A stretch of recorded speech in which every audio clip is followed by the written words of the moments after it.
Hello everyone, welcome back. How are you all doing today? So as of right now, we are 10 months away from the official release of Star Wars Episode 9 that will bring a conclusion to the Skywalker saga by writer and director J.J. Abrams and Chris Terrio. This is Mike Zero. If you guys are new to the channel, do make sure to subscribe to see future Star Wars content.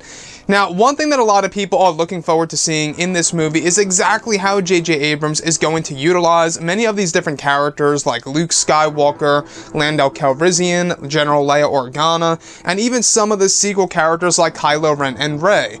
Now, a lot of people have been wondering about what's really going on, after principal photography has wrapped. We do know that J.J. Abrams and crew are very, very busy with post-production as of right now, doing all the special effects, doing the color corrections, some ADR work eventually. A lot of work goes into post-production and editing as well, in order to make a movie exactly of what we see on the big screen.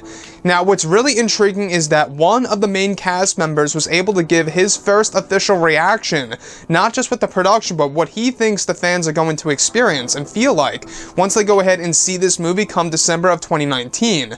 Now, Oscar Isaac was actually being questioned by the Associated Press about Star Wars Episode 9, his experience working on the set, and what he feels about the movie and how fans are going to react. And this is what Oscar Isaac had to say. He states, "Well, it was the most fun it's been. There was just an energy and looseness and excitement to the whole production. And knowing that this was the conclusion of not only our time, but the ninth episode of the Skywalker saga, it's incredible, and I think people are just going to be blown away." So that's what Oscar Isaac had to say, and giving his first official reaction of Star Wars Episode 9. Now, mind you, this is the first main cast member talking on camera about Episode 9 and what that actor or actress actually thought about the movie. So if you guys would like to go ahead and check out Oscar's interview, it's very brief, go ahead and check it out below in the description. Very interesting indeed. Guys, I gotta say, from what we have been hearing these past months or so, this movie really is going to really go all out and really kind of just do anything possible in order to succeed by J.J. Abrams and Chris Terrio. We do know that this movie really is going to go out with a bang. It's going to have a lot of callbacks to the prequels, the originals, and even will be a way in order to not only leave open more, possible, movies in the future, but also the possibility of creating spin-offs off of Star Wars Episode 9. So with that being said, the thing here is this: we do know that JJ really wants to make this movie very special, to make it stand on its own, to make it the best of this current trilogy. And to me, I think it's going to take a lot of work, it's going to take great editing skills, it's going to take a lot of great visual effects, a lot of great twists and turns are coming our way, that's going to really make us view the Skywalker saga in a completely different way, which, like I say, that could be a risk, it could be a good or a bad move. It all depends on what these twists and turns really are going to be in this story by JJ. Now, when I look at the characters in this movie, we do know that JJ is introducing a total of 8 new characters, which honestly, it does sound like a lot, but mind you, a lot of those characters are actually going to have scenes with some of the legacy characters and some of the sequel trilogy characters. So, for example, you're going to have, Dominic Monaghan's character always with Rey, Poe, and Finn.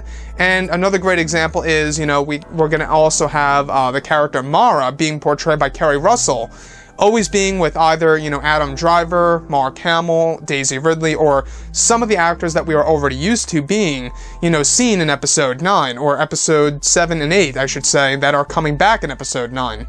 So the thing here is this: we do know that this movie does have a lot going for it. We also know that Disney and Lucasfilm are treating this movie as a course correction. And the fact that they're using this as a course correction, I think, is something that, it really is important to them. Because if they really want to succeed, they really do have to step their game up and do incredible things that's really going to have saga-wide implications, in which it will. It's all about the right saga-wide implications, right? You don't want something that's bad, that's going to make us view the originals and the prequels in a different way, in a bad way. You want to make us view them in a different way, but in a good way. So if they could pull that off, and as long as they are able to do that correctly, I think that then and only then, this movie is really going to succeed, and is going to be almost flawless. And I know that speaks a lot, because we do know that coming out of The Last Jedi, a lot of people were upset. There was a lot of backlash that came along with it, and going into Episode 9 now, it really is a big deal. This is going to be very interesting once, the official trailer drops at Star Wars Celebration and how people are going to react online. And, you can really tell that Disney and Lucasfilm are playing it safe right now with the marketing. They're not revealing that title as of yet. They are now officially pretty much, just waiting until Star Wars Celebration. They were negotiating this for weeks on whether or not they should drop the title in February or hold it on over until Star Wars Celebration. Which honestly, even that, I'm not quite sure if that's a good move, because if you're going into Celebration, you probably want to know more, right, about the movie, at least the title. Because you're going to go in there and you're going to see, like, a lot of the toys, and you're going to see a lot of the products and stuff like that. I think that what they want to do, though, is they really want to keep it mysterious and pull an endgame here by dropping the teaser and the title at the same exact time. Anyways, guys, drop a comment below. Let me know what you think about all of this in the comments. And if you guys did enjoy the content for today, do make sure to drop a thumbs up on this video to support the channel. I thank you all so very much for the kind support, and I'll catch you guys next time.